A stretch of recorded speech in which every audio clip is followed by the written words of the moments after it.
আসসালামু আলাইকা আইয়ুহান নবী। এর মানে হলো যে আমরা নবীকে সালাম দিলাম নামাজের ভিতরে। নামাজ আমরা ওই আত্তাহিয়াত বসে বসে পড়ি, যার জন্য ওখানে কাউরির অবজেকশন নাই, শিকায়াত নাই। কিন্তু যখনই আমরা ওই সালামটাই দাঁড়িয়ে দাঁড়িয়ে দিতে যাই, তখনই মেলা লোক ইখতিলাফ করে, বিপরীত মত পোষণ করে যে না, দাঁড়িয়ে দাঁড়িয়ে ইয়া নবী সালাম আলাইকা বলা চলবে না। মা বোনদেরও দৃষ্টি আকর্ষণ করছি, আর আপনাদেরও ব্রেনে জিনিসটা আমি দিতে চাইছি। সাপোজ ধরে নেন এই একটা বাঁশের খুঁটি, কিংবা এমন একজন ব্যক্তি, হয়তো আমি কিংবা গোলাম মুহিউদ্দিন সাহেব বা আর অন্য কেউ, এমন একটা অসুখ হয়েছে যে লোকটা মোটেই দাঁড়িয়ে থাকা ছাড়া ও বসতে পারবে না। দাঁড়িয়ে থাকা ছাড়া বসতে পারবে না, এরকম অসুখ। এই ধরনের কন্ডিশনের রোগী যদি কেউ হয় অত্র এলাকার কোনো গ্রামের, আর সে লোকটা যদি নামাজি হয়, তাহলে নামাজ পড়বে না পড়বে না? যদি নামাজি হয় তাহলে নামাজ পড়বে না পড়বে না? কষ্ট হলেও পড়বে। নামাজি ব্যক্তি যদি নামাজ পড়ে তাহলে কিভাবে পড়বে? বসি বসি পড়বে না দাঁড়াই দাঁড়াই পড়বে? কি করে পড়বে? এমন অসুখ হয়েছে ওকে যে বসতেই পারে না, দাঁড়িয়েই থাকতে হয়। তাহলে সেই লোকটা নামাজ কিভাবে পড়বে? বসে পড়বে না দাঁড়িয়ে? বুঝতে পারছে না ভাষাটা? দাঁড়িয়েই পড়বে, নিরুপায় হয়ে। ও তো বসতেই পারে না, না পারছে রুকু, না পারছে সাজদা, কিছুই নয়। আর সেই লোকটা নামাজি, মানে দাঁড়িয়েই নামাজ পড়বে। তাহলে যদি দাঁড়িয়েই নামাজ পড়ে, তাহলে দাঁড়িয়ে দাঁড়িয়ে আত্তাহিয়াতও পড়তে হবে, হবে না? তাহলে দাঁড়িয়ে দাঁড়িয়েই বলছে আত্তাহিয়াতু লিল্লাহি ওয়াস সালাওয়াতু ওয়াত তাইয়্যিবাতু আসসালামু আলাইকা আইয়ুহান নবী। আচ্ছা বলেন তো, ওই লোকটার দাঁড়িয়ে দাঁড়িয়ে নবীকে সালাম দেওয়া হলো না হলো না?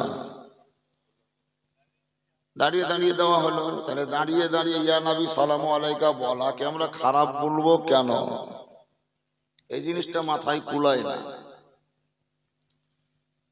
যাক, অবুঝ মানুষ হলে, বোধ শক্তি কম থাকলে এই ধরনের ভাষা প্রয়োগ করে।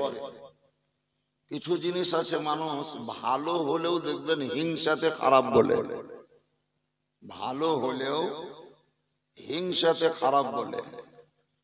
পাশাপাশি দুটো জমিতে যদি আপনার জমির ফসল একটু কম হয়েছে, আর একটা জমিতে যদি ফসল বেশি হয়, সাইডের একটা লোক হয়তো প্রশংসা করছে যে এই জমিতে ফসল দারুণ হয়েছে, দারুণ ফসল। ওর সহ্য হয় না। আর সহ্য না হওয়ার জন্য হবে না কেন, চুরি করে যে সাহার দিয়েছে, মানে কিছু না পেলেও কিছু একটা বাহির করবে ও। এটা হচ্ছে মানুষের নফসের চাহিদা। যেটা মাথায় দিচ্ছি আমি, সেটা নোট করুন। নবীকে সালাম দিব, দরুদ পড়লেন, তো বিশ্বাস রাখতে হবে, ঈমান রাখতে হবে যে আমাদের পড়া দরুদ বা দেওয়া সালাম নবী মুস্তাফা মদিনাতুল মুনাওয়ারা থেকে শুনতে পাবেন। কি জবাব করবেন? মুরগি আজ পরে করে। তাহলে কি বললাম আমি? যে আমরা দরুদ পড়ছি বা নবীকে সালাম দিব, তা আমাদের দরুদ বা সালাম নবী মুস্তাফা মদিনা থেকে শুনতে পাবে। এই বিশ্বাসটা রাখবো কি করে? বেশি দিন নয়, মাত্র 5 দিন হলো আমি একটি জালসায় গিয়েছিলাম। 5 দিন বলতে আজকে ইংরেজি মাসের কত তারিখ? 19 তারিখ, আর আমি গিয়েছিলাম 14 তারিখ, তার মানে 5 দিনই হয়েছে। জালসায় গিয়েছিলাম ভাঙড় পেরিয়ে ঘটক পুকুর, তারপরে সন্দেশখালী, তারপরে একটা গ্রামের নাম হলো তুষখালী, উত্তর 24 পরগনা। তো সেখানকার লোক আমার সিধর চিনহে না, আমার বাড়িও আসেনি। তো কোন রকম ভাবে কাউরির কাছ থেকে আমার মোবাইল নাম্বারটা পেয়েছে, কিংবা মোবাইলে আমার বক্তব্য শুনে আছে, নাম্বার সংগ্রহ করে আছে। তো এই নাম্বারে ফোন করছে, হুজুর আসসালামু আলাইকুম। আমি বললাম ওয়ালাইকুম আসসালাম। তো এই ভাঙর সন্দেশখালী তুষখালীর লোক মোবাইলে ফোন লাগা মাত্রই আমাকে সালাম দিল, আসসালামু আলাইকুম। তাহলে যখন তিনি সালাম দিচ্ছেন তখন তো তার অন্তরে এই বিশ্বাসটা রাখতেই হয়েছে যে আমি মোবাইলে সালাম দিচ্ছি তো হুজুর আমার সালাম শুনতে পাবে। এই বিশ্বাসটা রাখতে হয়েছে না হয়নি? দুইটা ঢুলছে না ঘুমেছে আপনার পিছনটা? মাথা পুঁতিয়েন না, মাথা পুঁতা দেখলে আমার মন খারাপ হয়ে যায়। এই কারণে আমি কাউকে মাথা পুঁততে দিয়ে না। পারলে জমিতে ধান পুঁতেন, কিন্তু মাথা পুঁতিয়েন না। তো এই উত্তর 24 পরগনার লোকটি আমাকে সালাম দিল, তো বিশ্বাস রাখতে হয়েছে যে হ্যাঁ মাওলানা সাহেব আমার সালাম শুনতে পাবেন এবং আমাদের সালামের উত্তরও দিবেন। কথার কথা বললাম, উত্তর 24 পরগনা ভারতবর্ষের যে কোনো প্রান্ত থেকে নয়, মেসেঞ্জার বা হোয়াটসঅ্যাপের মাধ্যমে যদি সৌদি আরব থেকেও কোনো লোক আপনাকে ফোন করে, তাহলেও কিন্তু তার বিশ্বাস থাকতে হবে যে উনি আমার সালাম শুনতে পাবেন। ঠিক তেমন আমাদেরকেও বিশ্বাস রাখতে হবে যে নবী মুস্তাফা আমাদের সালাম শুনতে পাবেন।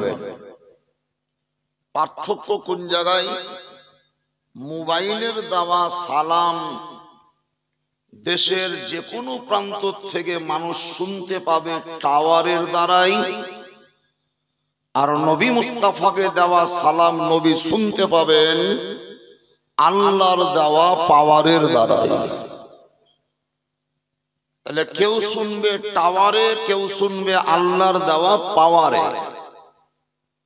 বহুত মানুষ এমন সমাজে বাস করছে যে টাওয়ার তো বিশ্বাস করছে, কিন্তু আল্লাহর পাওয়ার বিশ্বাস করে না। এই জায়গাতে গন্ডগোল।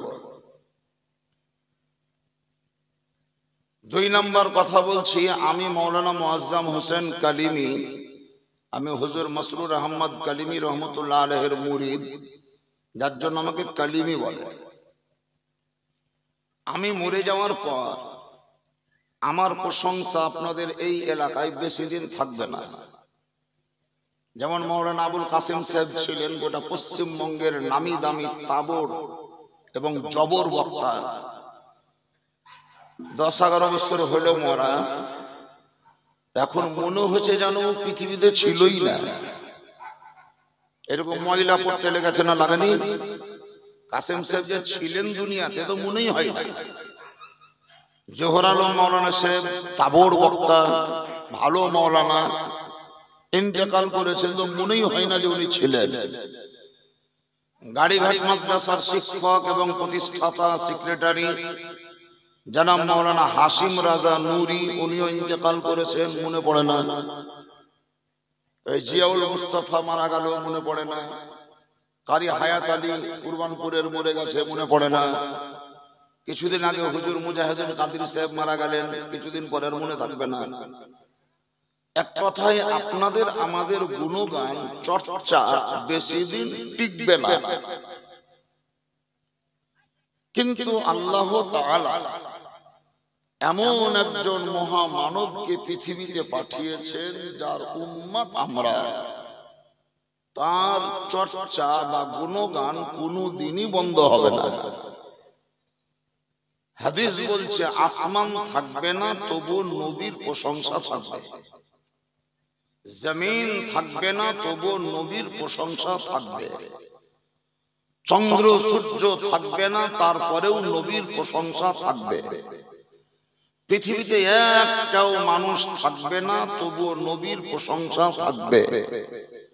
এক কথায় সমগ্র জগতের কিছুই থাকবে না তবুও নবীর প্রশংসা থাকবে। কেন? নবীর প্রশংসাকারী যিনি তিনি আল্লাহ, আর ওই আল্লাহ কোনোদিন মরবে না। আল্লাহ বলছেন, হে নবী তুমি আমাকে আল্লাহ বলো, আমি তোমাকে হাবিব বলবো। তুমি আমাকে রব বলো, আমি তোমাকে মাহবুব বলবো। তুমি আমাকে খোদা বলো, আমি তোমাকে রহমত, আমি তোমাকে হাবিব বলবো। তুমি আমাকে বলো রব্বুল আলামিন, আমি তোমাকে বলবো রহমাতুল লিল আলামিন। তুমি আমার কলেমা পড়বে লা ইলাহা ইল্লাল্লাহ, আমি তোমাকে বলবো মুহাম্মাদুর রাসূলুল্লাহ। আচ্ছা বলেন তো, এই তিরপল টাঙিয়েছেন, সূর্য হয়তো চাঁদ হয়তো দেখতে পান না, কিন্তু চাঁদকে কেউ কি মিটিয়ে দিতে পেরেছেন? তাহলে চাঁদ যেহেতু মিটিয়ে দেওয়া সম্ভবই নয়, তো কেউ যদি ওই চাঁদকে মিটিয়ে দেওয়ার চেষ্টা করে তাহলে চেষ্টাটা বেকার না বেকার নয়? যে জিনিসটা তুমি পারবা না সেই কাজে চেষ্টা না করাই ভালো। যেখানে আমরা কোনো মতেই পৃথিবীর কোনো লোক নবীর প্রশংসাকে কমাতে পারবে না, বন্ধও করতে পারবে না, সেহেতু সেই নবীর বদনাম করে নবীকে ছোট করার চেষ্টা করাটাই বেকার। আমি বলবো ও চেষ্টা আর করিও না।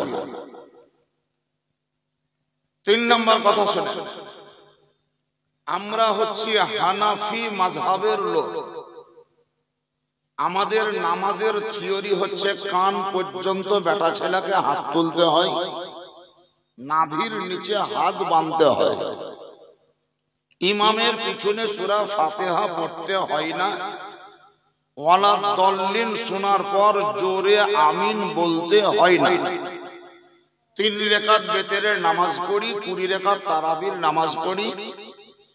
জোহরের ফরজ 4 রাকাত, আসরের ফরজ 4 রাকাত, মাগরিবের 3 রাকাত, ফজরের 2 রাকাত, এশার 4 রাকাত, এগুলা সব আমরা পড়ি। এগুলা হচ্ছে আমাদের হানাফি মাযহাবের তরিকা মোতাবেক। আল্লাহ কোন জায়গাতেই বলেনি যে তুমি জোহরে 12 রাকাত নামাজ পড়ো। আল্লাহ কোন জায়গাতেই বলেনি যে তুমি আসরে 4 রাকাত নামাজ পড়ো। আল্লাহ কোন জায়গাতেই বলেনি যে মাগরিবে তুমি 7 রাকাত নামাজ পড়ো। তাহলে এই কোন ওয়াক্তে কয় রাকাত নামাজ পড়তে হবে, এই কথাটা যিনি বলেছেন তিনি আমাদের দ্বীনের নবী মুস্তাফা সাল্লাল্লাহু আলাইহি ওয়াসাল্লাম। নবী বলেছেন। আল্লাহ শুধু বলেছেন তুমি নামাজ পড়ো, কিন্তু কখন কোন রাকাত এটা আল্লাহ বলেন। এখন যে নবী, ধ্যান দেন ভালো করে, যে নবী নামাজ পড়ার জন্য আদেশ বললেন, নিয়ম মুখে বললেন এবং নিজেও প্র্যাকটিক্যালে নামাজ পড়লেন, সেই নবীর পিছনে যে সাহাবীরা নামাজ পড়েছেন সেই সাহাবীগণ আমার নবীর মতই তো নামাজ পড়বে নাকি? বুঝতে পারছেন কথাটা? নবী মুস্তাফা মুখে বললেন নামাজ পড়ো, শুধু মুখে বলেই ছেড়ে দেননি, বরং নবী নিজেও নামাজ পড়েছেন। তাহলে নবী আগে দাঁড়িয়ে নামাজ পড়ছেন আর সাহাবীরা পিছনে পড়ছেন। অন্যান্য টাইমে নবীকে একা একাই পড়তেও দেখেছেন। তাহলে সাহাবাই কেরামরা নবীর পিছনে নামাজ পড়লেন, তার মানেই সাহাবীদের নামাজ ওই রকমই হবে, নবীর নামাজ যেমন হবে। যে সাহাবীরা নবীর পিছনে নামাজ পড়েছেন সেই সাহাবাই কেরামদের মধ্যে 12 জন সাহাবীকে আমাদের হানাফি মাযহাবের ইমাম আবু হানিফা তিনি তার জীবনে নিজের চামড়ার চোখে দেখেছেন।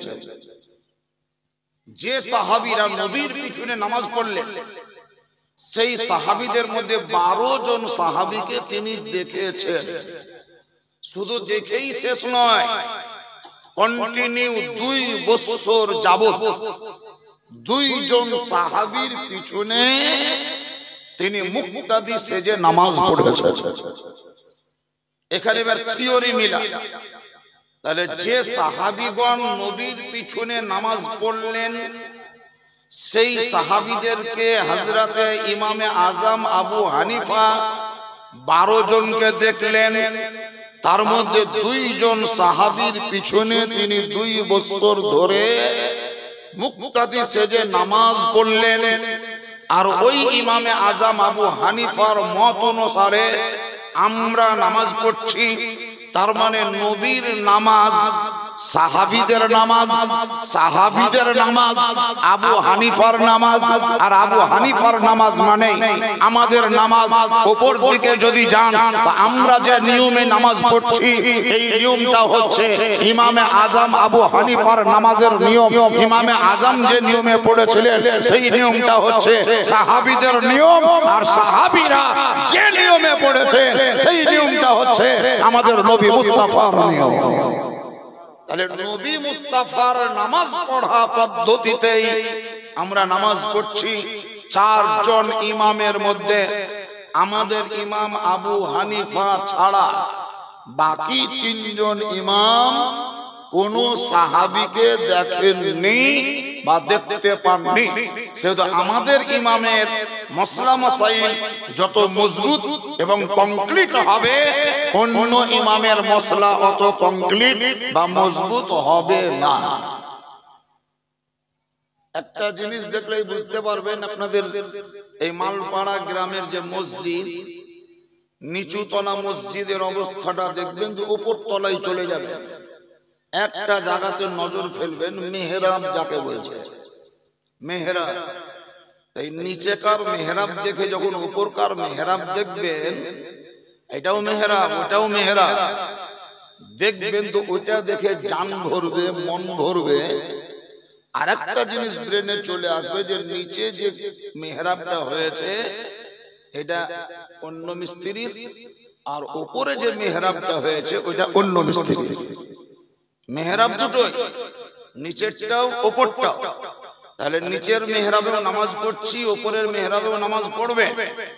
তাহলে উপরটা দেখলে জান ভরবে, মন ভরবে, এখানেও নামাজ হবে ওখানেও নামাজ হবে, কিন্তু দেখেই প্রমাণিত হবে যে এটা আলাদা মিস্ত্রির, ওইটা আলাদা মিস্ত্রির। তাই ইমামে আজম আবু হানিফা রাদিয়াল্লাহু তাআলা আনহু এমন কিছু মসলা থিওরি আছে যেটা দেখলে শুনলে আমল করলে জান ভরবে, মন ভরবে।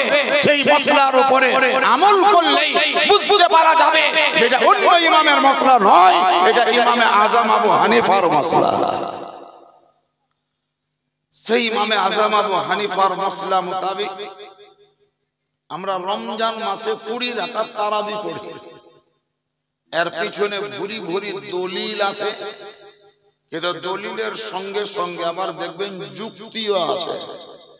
যুক্তিটা কি নোট করে রাখলে, ফজরের সময় ফরজ নামাজ কয় রাকাত? নাজিম ভাই বলে 2 রাকাত।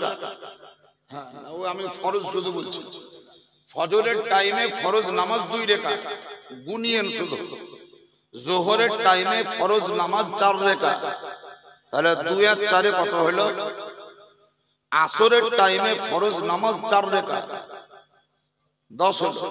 মাগরিবের সময় ফরজ নামাজ 3 রাকাত, এশার সময় ফরজ নামাজ 4 রাকাত, 17 রাকাত। আর ওই এশার টাইমে 3 রাকাত বেতের পড়তে হয়, যেটা ওয়াজিব। ওয়াজিব মানে ফরজের কাছাকাছি, করিবুল ফরজ। তাহলে ওয়াজিবটাকে ফরজের কাছাকাছি নিয়ে চলে যান, যে এক খাতাতেই লেখা। তাহলে 17 আর 3 কত হলো? হিসাবটা শুধু রাখি, কত বড় যুক্তি আছে। গোটা দিন এবং রাত্রি মিলে ফরজ এবং ওয়াজিব মিলিয়ে 20 রাকাত নামাজ। সুন্নাতের দিকে আসে, ফজরের টাইমে 2 রাকাত আমরা সুন্নাত পড়ি, হলো। যোহরের টাইমে ফরজ নামাজের আগে 4 রাকাত আর ফরজ নামাজের পরে 2 রাকাত, তাহলে কয় রাকাত হলো? এখানে 6 রাকাত আর ফজরের 2 রাকাত, টোটাল 8 রাকাত। মাগরিবের সময় ফরজ নামাজের পর সুন্নাত নামাজ পড়ি 2 রাকাত, তাহলে 8 আর 2 এ 10 রাকাত। এশার টাইমে ফরজ নামাজের পর বেতেরের আগে সুন্নাত নামাজ পড়ি 2 রাকাত। কয় রাকাত হলো? 12 রাকাত। এখানে রেখে দেন 12 রাকাত। আসরের সময় ফরজ নামাজ পড়ার আগে যদি টাইম পান তো 4 রাকাত সুন্নাত নামাজ পড়তে হয়, যেটাকে সুন্নাতে গায়র মুআক্কাদা বলে, সেটাও সুন্নাত।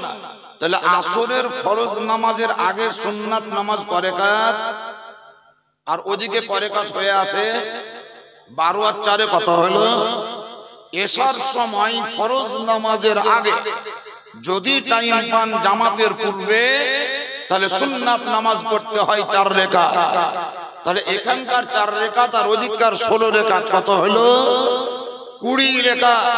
তাহলে দিন এবং রাত্রিতে ফরজ এবং ওয়াজিব মিলিয়ে 20, সুন্নাতে মুআক্কাদা আর গায়র মুআক্কাদা মিলিয়ে টোটাল সুন্নাতের সংখ্যা হলো 20।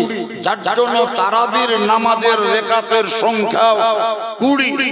যদি তোমার ফরজের দিকে কোনো খাল থাকে, এই তারাবি গিয়ে পূরণ করবে। সুন্নাতের দিকে যদি কোনো জায়গায় খাল থাকে, ত্রুটি থাকে, এই তারাবির নামাজ গিয়ে তোমার পূরণ করবে। যার জন্য নবী মুস্তাফা 20 রাকাত তারাবি পড়েছেন, পড়িয়েছেন। এরও যেমন দলিল আছে সাহাবায়ে কেরামগণ 20 রাকাত তারাবি পড়েছেন, তারও দলিল আছে। খোলাফায়ে রাশিদিন 20 রাকাত তারাবি পড়েছেন, তারও দলিল আছে। ইমামে আযম, সুলফুস সালেহিন, বুজুর্গানে দ্বীন, ওলি আউলিয়া, গাউস কুতুব, আবদাল, আকতাব, তিনারা 20 রাকাত তারাবি পড়েছেন, দলিল আছে। এই কারণেই আমরা 20 রাকাত নামাজ তারাবি পড়ি। এর পেছনে দলিলও আছে, যুক্তিও আছে। আমরা ঠিক জায়গায় আছি। এই জায়গা থেকে কেউ বিভ্রান্তিতে পড়বেন না, বিভ্রান্তিতে যাবেন না। আল্লাহ রাব্বুল আলামিন যেন আপনাদেরকে তৌফিক দান করেন হানাফি মাযহাবের উপরে অটল থাকার। জোরে বলুন আল্লাহুম্মা আমিন। এবারে শেষ পয়েন্ট যেটা আপনাদেরকে বুঝাবো, এই মাটির নিচে যদি হাজী সাহেবকে, নাজিমকে, আমাকে, কেনানকে, মাওলানা গোলাম মহিউদ্দিনকে, এক কথা আমাদের সব কয়টাকে পুঁতে দেওয়া হয় মাটির নিচে গর্ত খনন করে, আর 6 মাস পর যদি ওই মাটি খুঁড়ে ভাগলের লোক আমাদের দেহ পাবে, 6 মাস পর, 9 মাস পর, 1 বছর পর দেহ পাবে। শুধু হোঁচার নিচেকার বাঁশির হাড়খান পেলে পেতে পারে, মাথার খোপড়ি খান পেলে পেতে পারে, কিন্তু মাংস শরীরের পাবে না। এখান থেকে বোঝা গেল যে মাটির ভিতরে এমন একটা ক্ষমতা আছে, যে ক্ষমতা বলে যে কোনো জিনিস আপনি পুঁতবেন তো খেয়ে নষ্ট করে দেবে, তাতে আপনি হন আর আমি হন। এর উপরে ভিত্তি করে কাউরির যদি মত এটা হয় যে মালপাড়ার মাটির নিচে মানুষ পুঁতলাম, মানুষ নষ্ট হলো, ভাগাইলের মাটির নিচে মানুষ গরু ছাগল পুঁতলাম, নষ্ট হয়ে গেল, বর্ষাপুকুরের মাটির নিচে ছাগল গরু ভেড়া মানুষ পুঁতলাম, এই মাটি খেয়ে নষ্ট করে দিল, তাহলে মদিনাতুল মুনাওয়ারাতেও আমাদের নবীকে মাটির নিচে পোতা হয়েছে। এখানকার মাটি যদি মানুষের দেহ খেয়ে নষ্ট করে, তাহলে সেখানকার মাটিতেও নবীর দেহকে খেয়ে নষ্ট করে দিয়েছে। সেই হেতু নবী জিন্দা আছে বলা যাবে না, নিজের কবরে সুরক্ষিত আছে এটা বলা চলবে না। এরকম মত যদি কাউরির থাকে, তাহলে আমি তার দৃষ্টি আকর্ষণ করার জন্য বলছি, ঠান্ডা মাথায় একটু নোট করবেন। আগুন, আগুনের ধর্ম হলো পুড়িয়ে দেওয়া, আগুনের ধর্ম হলো পুড়িয়ে দেওয়া। নমরুদ ইব্রাহিম নবীকে আগুনে ফেলার জন্য বিরাট ইঁদারা তৈরি করে কাঠের আগুন জ্বালালো, পাঁজরে গিয়ে ফেলতে পারবে না বলে দূর থেকে মেশিনের দ্বারাই ডব খাইয়ে ফেললো। যখন ইব্রাহিম নবী আগুনে পড়তে যান, সেই সময় আল্লাহ আগুনকে বলছেন, ভালোভাবে শুনেন, আগুনকে বলছেন কি, ইয়া নার কুনি বারদান ওয়া সালামুন আলা ইব্রাহিম। হে আগুন, তোকে সৃষ্টি আমি করেছি, পুড়িয়ে দেওয়ার ক্ষমতা আমি তোকে দান করেছি। তোর ভিতরে যে পোড়ানোর ক্ষমতা, সেই ক্ষমতা আমারই দেওয়া। গাছপালা পুড়িয়েছিস, কোনো ব্যাপার ছিল না, দুনিয়াকে পুড়িয়ে দিবি, আমি আপত্তি করব না, কিন্তু এখন এই মুহূর্তে তোর গর্ভে আমার একজন প্রিয় নবী যাচ্ছেন, সেই হেতু শোন, আমার ওই নবীর জন্য তো ঠান্ডা হয়ে যা, আর পরিবেশের দিক থেকে ইব্রাহিম নবীর জন্য ফুলের বাগান হয়ে যায়। সুবহানাল্লাহ, জোরে বলো। তাহলে আল্লাহ বললেন আগুনকে ঠান্ডা হ আর ফুলের বাগান হ। নমরুদ আগুনে ফেললো, ইব্রাহিম নবী পড়লো, যদিও আগুনে পড়লো কিন্তু পুড়েনি। পড়েছে কিন্তু, জোরে বলেন, পড়েছে কিন্তু পুড়েনি। এর উপরে বিশ্বাস আছে না নাই আপনাদের? গোটা বিশ্বের মুসলমানের আছে না নাই? তাহলে আগুনের কাজ কি? পুড়িয়ে দেওয়া। তো কই ইব্রাহিম নবীকে পুড়াইলে না, কেন পুড়ালে না? আল্লাহ নিষেধ করেছে বলে, তাই তো নাকি? আল্লাহ যদি নিষেধ না করতো তাহলে হয়তো পুড়িয়েই দিত। আল্লাহ নিষেধ করলে পুড়ায়ও না, এর জন্য পোড়াই না। এক নম্বর দলিল দিলাম। দুই নম্বর নোট করে, ফেরাউন বলে একটা লোক ছিল দীর্ঘদিন পূর্বে, ফেরাউন মিশরের বাদশা। এই ফেরাউনের কানে কেউ ফুসকুড়ি দিয়ে আওয়াজ দিল যে আপনার দরবারে এমন একটা বেটা ছেলে জন্ম নিবে, ওই ছেলেটা বড় হওয়ার পর আপনার রাজত্বকে ধ্বংস করবে, আপনার প্রভুত্ব নষ্ট করে দিবে, কিছুই থাকবে না। তো নমরুদ ফেরাউন দেখলে যে আমার দরবারে বেটা ছেলে জন্ম নিবে, আমাকে ধ্বংস করবে, রাজত্ব নষ্ট করে দিবে, আমি আমার দরবারে বেটা ছেলে বলি কেউকে থুবই না, থুবই না।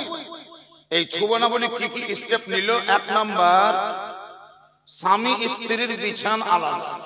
সেই দিন থেকে স্বামী স্ত্রী এক বিছানায় শুবেও না, সন্তান জন্ম নিবেও না। দুই নাম্বার স্টেপ নিল, লোক ছড়িয়ে দিল, যার গর্ভে সন্তান আছে বুঝতে পারবি, মেয়েদের পেট যদি উঁচু দেখতে পাস, দ্বিধাবোধ করিস না, তরবারি লে, পেটে কোপ মার, আর পেটকে চাক করে বাচ্চাটাকে নষ্ট করে দিই, তাদের বেটাই হোক আর বিটি হোক, নষ্ট করে দিই। তিন নাম্বার স্টেপ নিয়েছিল, বাড়ি বাড়ি গিয়ে সার্ভে করে দেখ কাউরির বাড়িতে পুত্র সন্তান আছে না নাই, 2 মাস 3 মাস 4 মাসে যদি থাকে তাহলে মায়ের কাছ থেকে জোড়ামু কেড়ে নিয়ে চোখের সামনে আগুনাতে ওকে জবাই করতে, মানে বড় হবেও না আর আমাকে নষ্ট করতে পারবে না। কিন্তু আল্লাহর শান দেখেন, ওই মোমেন্টে, ওই মৌসুমে কোন একটি বাড়িতে নবজাত শিশু 1.5 মাস 2 মাসের বাচ্চা মায়ের কোলে লালিত পালিত হচ্ছে। বাচ্চাটার নাম হলো হযরতে মূসা আলাইহিস সালাম। কি নাম বললাম? হযরতে মূসা আলাইহিস সালাম মায়ের কোলে আছে। মা কিন্তু খবর পেয়েছে, ফেরাউনের লোকেরা খুঁজে বেড়াচ্ছে, আর ওই বাড়িতে 2-10 দিনের জন্য একটা দাইমাকে ফিট করেছিল মূসা নবীর মা, যে তুই আমার বাড়িতেই থাক, আমার বাড়িতেই খা, আমার ছেলের যত্ন কর, তো বাড়ি যাস না। 1 থেকে 1.5 মাস থাকার পরে দাইমা বাহির হচ্ছে, তো ফেরাউনের লোকগুলা ঘোরাঘুরি করছিল, ওই বাড়ির ভিতর থেকে দাইমা বাহির হওয়া এরা দেখতে পেলে, এদের সন্দেহ জন্মে গেল। বাড়ি থেকে দাইমা বাহির হলো মানে নিশ্চয়ই ছেলে আছে, তাহলে দাইমা কেন বাহির হলো? এই মূসা নবীর একটা বোন ছিল 7 থেকে 8 বছর বয়সে, মেয়েটির নাম ছিল মারিয়াম। কি নাম ছিল? মারিয়াম। এই মারিয়াম কিভাবে শুনিলি আছে, যে লোকগুলা নিজেদের মধ্যে আলোচনা করছে যে দাইমা বাহির হলো মানে বাড়ির ভিতরে ছেলে আছে, যদি না থাকতো তাহলে দাইমা কেন বাহির হলো, চল বাড়ি ঢুকবো। ওই সময় মারিয়াম ছুটে এসে তার মাকে বলছে, মা তোমার বেটা মানে আমার ভাইকে আমার কোলে দিয়ে দাও। কি করবি? তো যে ফেরাউনের লোক ঢুকছে বাড়ি, ওরা যেন দেখতে না পায় তার জন্য আমি আমার ভাইকে কোনো জায়গায় লুকিয়ে রাখবো, লুকাবো। আর আসছে সত্যি তো যে হ্যাঁ আসছে, বললে তাহলে লুকাবো। মা নিজের বেটাকে তার বিটির কোলে দিল লুকাবার জন্য। এবার মারিয়াম করলো টেনশনে, লুকাবো তো লুকাবো কোন জায়গায়? ল্যাপের ভিতরে যদি লুকাচ্ছি তাহলে নিঃশ্বাস না পড়ে মরবে, ঘরে যদি থুচি তো ওরা দুয়ার ভেঙে ঢুকবে, বাক্সতে যদি ভরছি তো বাক্সও খুলি দেখবে, কোলে যদি থাকছি তাহলে জব করে দিবে। কতি লুকাবো, যদি বাহির হইন যাচ্ছি তাহলে দেখে নিবে, তো কোথায় যাব? ওই সময় তার ব্রেন একটাই চিন্তা যে আমি তো লুকাইতে হবে, তাতে ছেলেটার কি হবে না হবে ওটা পরের কথা, কিন্তু লুকাবো আমি। তো বাড়ির আগনায় এক কর্নারে একটা চুলহা ছিল, চুলহা। ওই চুলহা থেকে তো দাউ দাউ করে আগুন জ্বলছে। মারিয়াম দেখলো ওরা যাতে দেখতে না পায় আর আমার ভাইকে যেন জঘ করতে না পারে, তার জন্য আমি লুকাবো তো কতি লুকাবো, তো চুলহাতেই ভর্তি আছে, আগুন কিন্তু জ্বলছে। ব্রেন কাজ করে, ব্রেন ওই সময় ক্র্যাক হয়ে গেছে, হ্যাং হয়ে গেছে। লুকাবার টেনশন ওখানে ঢুকে দিয়েছে, কাঠ ভরা করে ভাইকে ভর্তি আছে চুলহাতে। দোসরা এসে মার পাঁজরে দাঁড়িয়ে আছে, ফেরাউনের লোক ঢুকে গেল। এরা চিরুনি তল্লাশি করি তল্লাশি নিচ্ছে, খুব খুঁজে ভিতর দেখলো বাহির দেখলো, সব দিক তদন্ত করার পর মনটা তাদের স্থির হলো যে এই বাড়িতে সন্তান নাই। চুলহর দিকে দৃষ্টিপাত করলেও তাদের ব্রেন ওই দিকে যায় না, যেহেতু আগুন জ্বলছে। সে তো ওই জায়গায় ছেলে থাকতেই পারে না, তাই তারা যায় না। যখন গোটা বাড়ির ভিতর বাহির তল্লাশি নিয়ে মনের দিক থেকে সান্ত্বনা পেয়ে বেরিয়ে চলে গেল দরজার বাইরে, তখন মুসা নবীর মা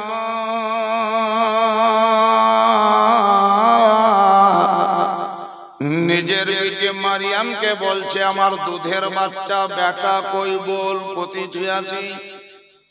মারিয়াম বলছে মুখে আঙুল দিয়ে যে মা জোরে কথা বলিও না, এখনো ওরা বেশি দূর যায়নি, শুনতে যদি পাইতো হয়তো আবার ফিরে আসতে পারে, তাই তুমি কথা বললে আস্তে আস্তে বলো, জোরে জোরে বলিও না।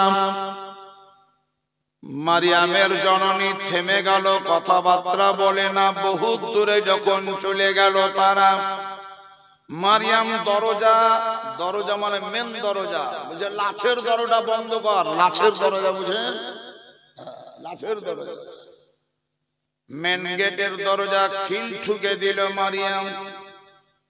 মায়ের পাঁজরে দাঁড়িয়েছে, এবার তার ব্রেনে ধাক্কা মারছে যে আমি কোন ভুল করেছি। ফেরাউনের লোকেদের হাত থেকে বাঁচাবার জন্য আমি আমার ভাইকে লুকাবার জায়গা না পেয়ে চুলহাতে ভরে দিয়েছি, আগুন পুড়িয়ে দেবে, এটাই তো বাস্তব কথা। কিন্তু তখন আমি বুঝতে পারিনি। মা জিজ্ঞাসা করছে, বিটি মারিয়াম আমার বেটা কই বল, কোন জায়গায় লুকিয়েছিস বল, কোন জায়গাতে তাহাকে লুকিয়ে রেখেছিস, তাড়াতাড়ি আমাকে বল। মোটামুটি 1 থেকে 1.5 ঘন্টা পেরিয়ে গেল, হতে পারে বাচ্চাকে দুগ্ধ পান করাতে হবে, আমার বাচ্চাকে খিদে পেয়েছে, আমার বাচ্চা দুধ পানের জন্য কান্না করবে। হযরতে মারিয়াম মুখে মাকে কোনো উত্তর দিতে না পেরে শুধু টস টস করে কেঁদে যায়। মারিয়ামের চোখ দিয়ে পানি ঝরে, থুতনি দিয়ে গড়ে নিচে পড়ে। মা জিজ্ঞাসা করছে, আমার বেটা কই বল, বেটা কই বল, বেটা কই বল। মারিয়াম লজ্জায় বলতে পারে না কোন ভুল করেছি আমি, মাকে আমি কোন লজ্জায় জবাব দেব, আমি কোন সেন্সে উত্তর দেব। মারিয়ামের জননী একবার দুবার পাঁচবার প্রশ্ন করতে করতেও যখন আনসার পেল না, তখন যেন তিনি রাগান্বিত হয়ে দাঁড়িয়ে গেলেন, রেগে চড় তুলেছেন। বিটির গালে চড় লাগাবে, বিটির পিছনে হয়তো কিল মারবে, অথবা চড় থাপ্পড় লাগাবে। আল্লাহ রাব্বে কায়নাতের হুকুম হলো দীর্ঘক্ষণ সময় পূর্বে ওই যে চুলা, আগুনযুক্ত চুলাতে ভরে রাখা মুসা নবী আল্লাহর হুকুমে চুলার ভিতর থেকে বাচ্চা ছেলের কান্নার আওয়াজ পাওয়া গেল।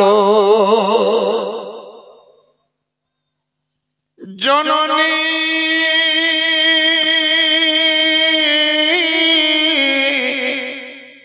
হযরত মুসা নবীর মা আর এক মুহূর্ত দাঁড়ায়নি। বেটির সঙ্গে কোনো কথা না বলে চট করে আগনাই নেমে চুলোর পাহাড়ে গেল। বিছানার উপরে দুধ খাওয়া বাচ্চা যেমন হাত পা লাফালাফি করে, কুদাকুদি করে, আল্লাহর হুকুমে ওই আগুনযুক্ত চুলার ভিতরে হযরতে মুসা আলাইহিস সালাম লাফালাফি করছে। চট করে হাত ধরে ছেলেটিকে বার করে বুকের সঙ্গে জড়ালো। ওই চুলার আগুন তো তার পিঠের চামড়া পোড়ায়নি, এমনকি তার দেহে বা গায়ে গতরে একটা ছাই পর্যন্ত লাগেনি। সুবহানাল্লাহ বলবেন না? আরো উঁচু আওয়াজে বলে দিন সুবহানাল্লাহ। দুটো দলিল দিলাম। এক নম্বর দলিল হলো ইব্রাহিম নবীকে নমরুদ আগুনে ফেললো, আল্লাহ নিষেধ করলো আগুন পুড়াস না, ঠান্ডা হয়ে যা, ফুলের বাগান হয়ে যা। মুসা নবীকে তার বোন চুলার ভিতরে ভরলো, যদিও পুড়িয়ে দেওয়ার কথা, যদিও পুড়ে যাওয়ার কথা, কিন্তু আল্লাহ বলছেন আগুন খবরদার পুড়াস না। আল্লাহর আদেশ শুনে আগুন মুসা নবীকে পোড়ায়নি, আল্লাহর আদেশ শুনে ইব্রাহিম নবীকে আগুন পোড়ায়নি। ওই আগুন যেমন আল্লাহর আদেশ মানলো, ঠিক তেমন আল্লাহ রাব্বে কায়নাত এই মাটিকে আদেশ দিয়েছেন, ওরে মালপাড়ার মাটি, তোর গর্ভে যদি কেউ যায় তো নষ্ট করে দিবি। ওরে সিধরের মাটি, তোর গর্ভে যদি কেউ যায় তো তাকে নষ্ট করে দিবি। ওরে পাগলের মাটি, তোর গর্ভে যদি কেউ যায় তুই তাহাকে নষ্ট করে দিবি। কিন্তু তোর গর্ভে যখন আমার নবী মুস্তাফাকে রাখা হবে, খবরদার আমার নবীর দেহ স্পর্শ করবি না, মায়ের মতো আদর করবি। আল্লাহর আদেশ শুনে যখন আগুন ইব্রাহিম নবীকে পোড়ায়নি, মুসা নবীকে পোড়ায়নি, ঠিক তেমনি এই মাটি আল্লাহর আদেশ মেনে আমার নবীর দেহকে নষ্ট করেনি।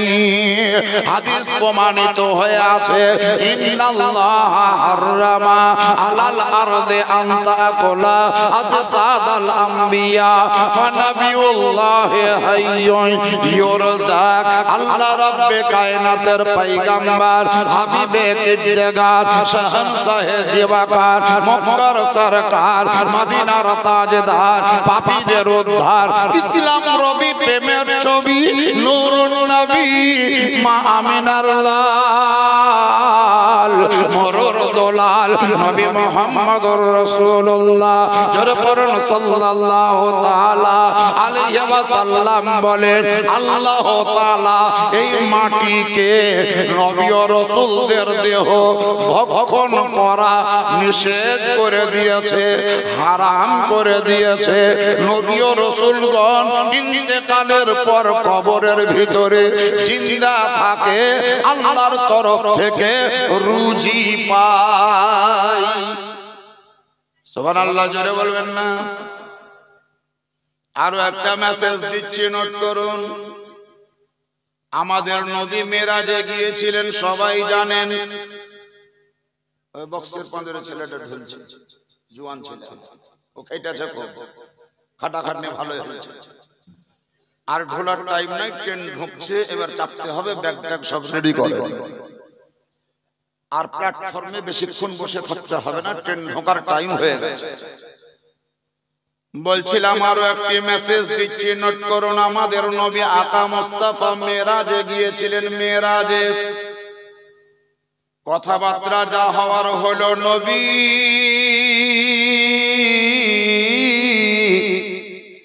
আকা মুস্তাফা যখন আল্লাহর কাছ থেকে ফিরে আসছিলেন, তখন আল্লাহ বললেন, নবী দাঁড়াও, এই দেখো তোমার উম্মতের জন্য উপহার হিসাবে 50 ওয়াক্তের নামাজ নিয়ে যাও। তোমার উম্মত যদি জিজ্ঞাসা করে, ইয়া রাসূলুল্লাহ কি নিয়ে এসেছেন, তখন তুমি বলবে যে আমি নামাজ নিয়ে এসেছি কয় ওয়াক্তের? 50 ওয়াক্তের। আল্লাহ দিলেন, নবী নিলেন, রাস্তা ধরলেন, চলে আসছেন। কিন্তু আসমানের 4 নম্বর আসমানে, 4 নম্বর আসমানে রাস্তার ধারে একজন নবী দাঁড়িয়ে আছেন। সেই নবীর নাম হলো হযরতে মুসা আলাইহিস সালাম। সুবহানাল্লাহ বলেন। কোন নবীর নাম বললাম? মুসা নবীর কবর মাটিতে না আসমানে?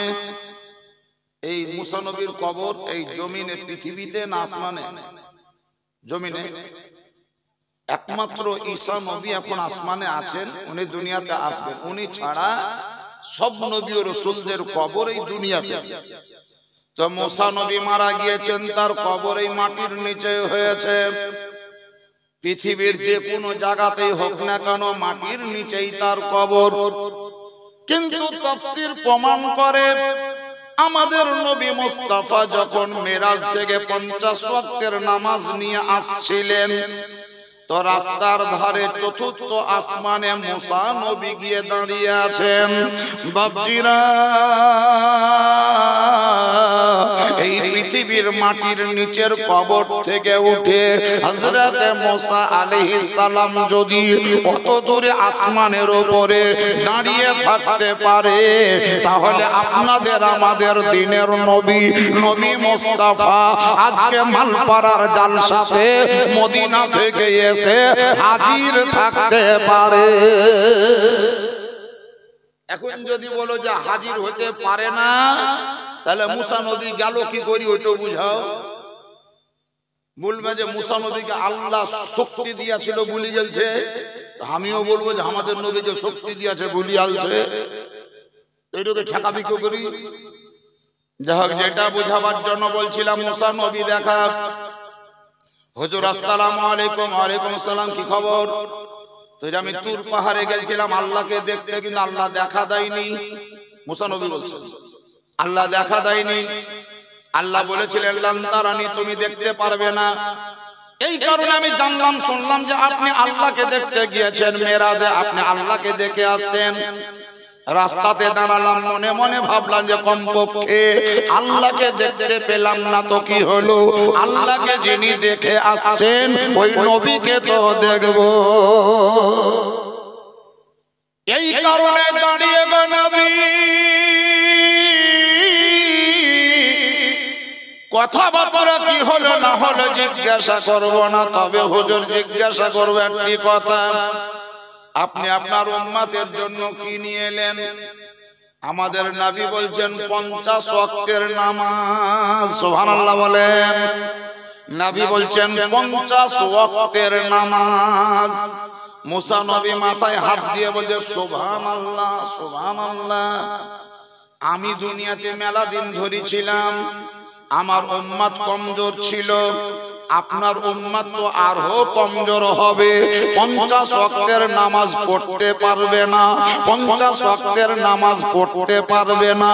তাই আমি আপনার উম্মতের পক্ষ থেকে, মানে আমাদের পক্ষ থেকে নবীকে বলছেন আপনাকে দরখাস্ত করছি, আপনি আল্লাহর নিকটে ফিরে যান, আল্লাহকে বলে নামাজ কমিয়ে নেন। মুসা নবীর কথা মোতাবেক আমাদের নবী আল্লাহর নিকটে গেলেন। একবার, দুবার, তিনবার বার করতে করতে 5 বার নয় 9 বার গিয়েছিলেন। 5 নম 45 ওয়াক্তের নামাজ মাপ হলো। আর মাত্র 5 ওয়াক্তের নামাজ কিয়ামত পর্যন্ত থেকে গেল। আল্লাহ যখন দেয় তখনই তো বলতে পারতো যে এত তোমার উম্মত পারবে না, তো 5 ওয়াক্তের নিয়ে যাও। কিন্তু আল্লাহ বলেন, নবী যখন লাই তখনও বলতে পারতেন যে আমার উম্মত এত পারবে না, কমাইন দিতে পারতেন, তো নবীও কমাইনি। মিডিলে মুসা নবীর কথা মোতাবিক ঘুরে গেলেন, তবেই গিয়ে আল্লাহ নামাজ কমালেন। আচ্ছা বলেন তো, আল্লাহ আগেই কমাতে পারতেন না? পারতেন না? নবী আমাদের বলে কহে কমিয়ে নিতে পারতেন কিনা? মিডিলে মুসা নবী কেন? আল্লাহ বলছেন, দুনিয়ার লোকেরা তোমরা দ্বিমতে চলিও না, বিভ্রান্তিতে পড়িও না, তোমরা খবরদার ওসিলা মানিয়ে না, ওসিলা মানিয়ে না এই কথাটা বলিও না। আমি শুধুমাত্র আদম নবী এবং হাওয়া ছাড়া সবাইকে ওসিলা দিয়ে তৈরি করেছি। তোমাদেরকে বাপ এবং মায়ের মাধ্যমে দুনিয়ার বুকে পাঠিয়েছি। আমি তোমাদেরকে যে নামাজ দিলাম সেই নামাজটাও মুসা নবীর ওসিলায় কমিয়ে দিয়েছি। আজকে বর্তমানে যারা 5 ওয়াক্তের নামাজ পড়ে, 5 ওয়াক্তের নামাজ পড়বে, 5 ওয়াক্তের নামাজ পড়ছি, তাদেরকে ওসিলা মানতেই হবে। আর যদি ওসিলা না মানো তাহলে 5 নয় 50 ওয়াক্তের নামাজ পড়তে হবে। ভাই 50 ওয়াক্তের নামাজ পড়ো, না হলে ওসিলা বাবা। দুইয়ের চান্দড়ামো করিও না, বান্দরামি করার জায়গা পাও না, ওসিলা মানবো না, কোন লজ্জাই বলো। আল্লাহ তাআলা প্রথমেই কমাতে পারতেন, কিন্তু কমাননি। মুসা নবীর ওসিলা তলব করেছেন, মুসা নবীকে সাপোর্টে নিয়েছেন। তবে বাবাজি শুনেন, আমাদের নবী আকা মুস্তাফাকে আল্লাহ বলছেন, নবী গো, হে আমার মুস্তাফা, হে পয়গম্বর, মুসা নবীর দরখাস্ততে আমি নামাজের সংখ্যা কমাইলাম। 50 ছিল, 5 রাখলাম, 45 কমিয়ে দিলাম। কিন্তু আপনার মোহাব্বতে, আপনার উম্মতের জন্য নেকির পরিমাণ কমালাম না। 50 ওয়াক্তের নামাজ পড়লে আমি আল্লাহ যে নেকি দিতাম, এই 5 ওয়াক্তের নামাজ যারা পড়বে তাদেরকে আমি আল্লাহ 50 ওয়াক্তের সমানই নেকি দিব। সুবহানাল্লাহ। আল্লাহ বড় দয়াবান, আল্লাহ মেহেরবান, আল্লাহর কাছে সব সম্ভব।